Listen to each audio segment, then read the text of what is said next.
Hey guys, welcome back to the Snapthis channel. My name is Carl Lanning, and today we are creating a frame collage lens essentially. So we're going to take multiple camera angles with maybe a colour correction on top to create a bit of a more aesthetic lens. So it's not just one picture of you, it's multiple of the same camera angle.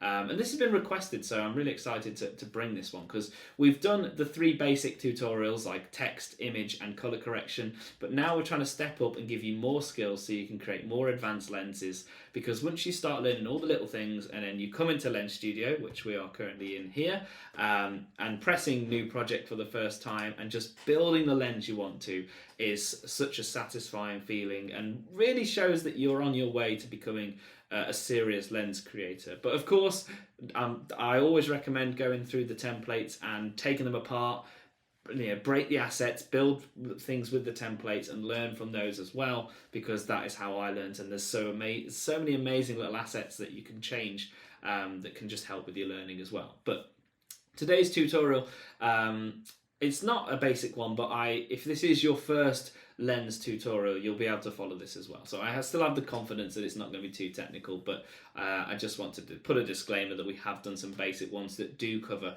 the menus. So we are going to create a lens that looks a bit like this. I'm going to put it on screen so it's easier. We're going to create a lens with multiple cameras of the same shot as a style essentially. So to get started, this is a 3D space. We're actually going to create a 2D lens today. So we're going to go up to objects, and weirdly we're going to choose screen image, which is not what you expect when you're putting a 2D camera in, but you'll see what I'm going to do. Now I don't know whether this is a glitch, and I'm just knocking my camera off here because you can see this is a square. This isn't going to help me align anything up. I don't know why it defaults. There's probably something that's just knocking it on. But what I'm going to do is come down to the bottom and just basically select iPhone Pro Max and then back to iPhone Pro, even though they're the same resolution. This has changed it to a phone resolution. It's the easy fix. I'm not sure why it does it, but it just comes up like that. So, but it won't do it ever again now because we're pretty much done. So you can see our image on top of the preview, and basically our preview will go on top of the camera like this, and then we're going to line up multiple cameras. First thing I'd recommend is just changing your screen image name to camera or cam. I'm just going to call it cam, which is short for camera, because when I duplicate these, it will put numbers next to them, which just helps when you're trying to rearrange things. So we basically now need to tell this it's not an image, I want it to be the camera. And the way we do this is we click on the texture option. This is where you put in your logos and stuff, but if you click onto this, and bearing in mind this is a basic blank template, so this is exactly what you get when you press it. So you're going to get two options: render target and device camera texture. Now I'm going to try and explain what these two are, because if you understand these, it can save hours of troubleshooting, because I've made the mistake in the past by clicking the wrong one and not understanding what they are. Okay, so we're going to start with device camera texture. This is important to understand the difference between these two. This is like the camera input. This is what the iPhone or the Android camera will see. That is the actual camera. The render target is the finished product. And the reason why you need to know the difference between these is because if I selected render target on this, it would actually it would take the end result and put it on the beginning, and you basically create a hall of mirrors of the same effect. It won't work because it's taken the end result and putting it at the beginning, and then taking that, which is the end result, and it's just looping basically.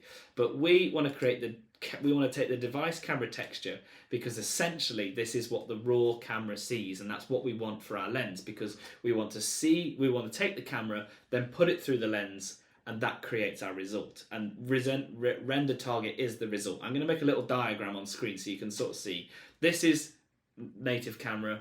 This is the effect we want it to do, and that's the end result. So that's why selecting render target doesn't always work properly for this lens design. That is why I put it as a technical lens today. Well, not even technical, just a little bit more basic. But once you understand that, honestly, you'll be able to do a lot of more effects. And we did it in our paparazzi lens. You can see on the camera here, that is basically the default camera lens on there, on the actual screen of the camera. So we don't get the preview like we do on here, but if I move this lady's face, you'll actually see, you can see behind it the actual native camera. And this is pretty much ready to go. What we need to do now is basically duplicate it a couple of times and then build our frame. So you can right click and you can do duplicate. Obviously, I'm on Mac and I know the keyboard shortcut, which is Command D. So I'm going to do it twice. I think it's Control D on Windows. And that basically creates the cameras 2 times. Now, another reason why I've made this tutorial a little bit more advanced than the basics is because we're going to learn what layering does today, or render order as it's called, and that basically puts them in order. It's not as simple as like dragging and dropping like you would on Photoshop. This program likes to have a bit of a structure to it.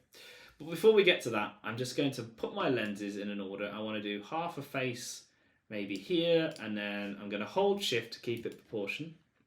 We'll keep it as proportion as I can. And they don't have to be matching because we're obviously creating our own interpretation of a lens today. And I've stretched this one because I want it to be a little bit stretched. I don't want them all to be the same, but you've noticed that it doesn't fit.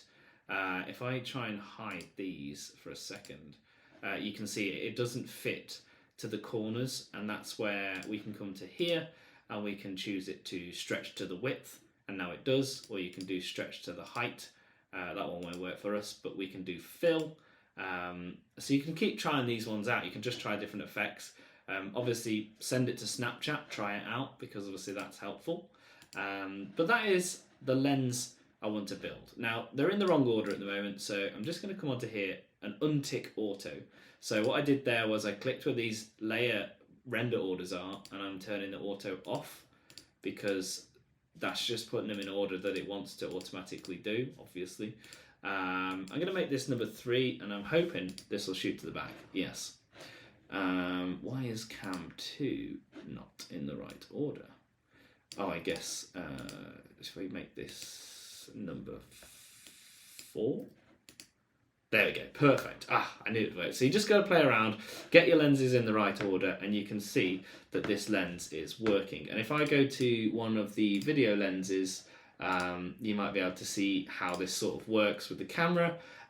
We can apply an effect to this, but we've basically created multiple cameras on screen, and these can be adjusted to however we like. They can be moved around, so I might just want a little head down the bottom, and then we can create this. We just got to make sure we don't leave any gaps in this process, because obviously you'll be able to see it.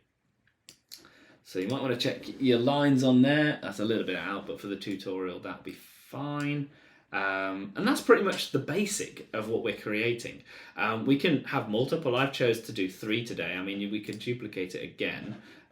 We probably want cam 2. So I'm going to duplicate this, and that becomes cam 4.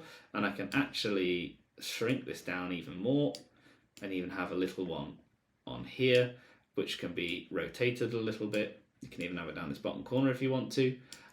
Definitely try it on the different resolutions of phones just to make sure that they all fit. I'm quite confident, because I'm not adjusting too much in terms of stretch mode, that it's going to make too much effect. I tend to make my lenses, and this is really selfish of me, for iPhone 14. A lot of Snapchat users typically use iPhone. I know that other countries they'll use Android, but even then, the orientation of a phone typically tends to be 16:9, or 9:16, or 10:16. So they tend to work. But try them out, test them out. But I tend to make my lenses for the iPhone 14 because that's the default anyway to the program. So if I wanted to make this a little bit more technical, that's kind of the end of the tutorial, but I also want to show you how we can take this. I've created a graphic on Photoshop, which I might be able to open up here. So you can see I've created my own little frame that I'm going to put on the top. This is definitely where we're going to have to start testing on the other phones to make sure that the lines all meet up.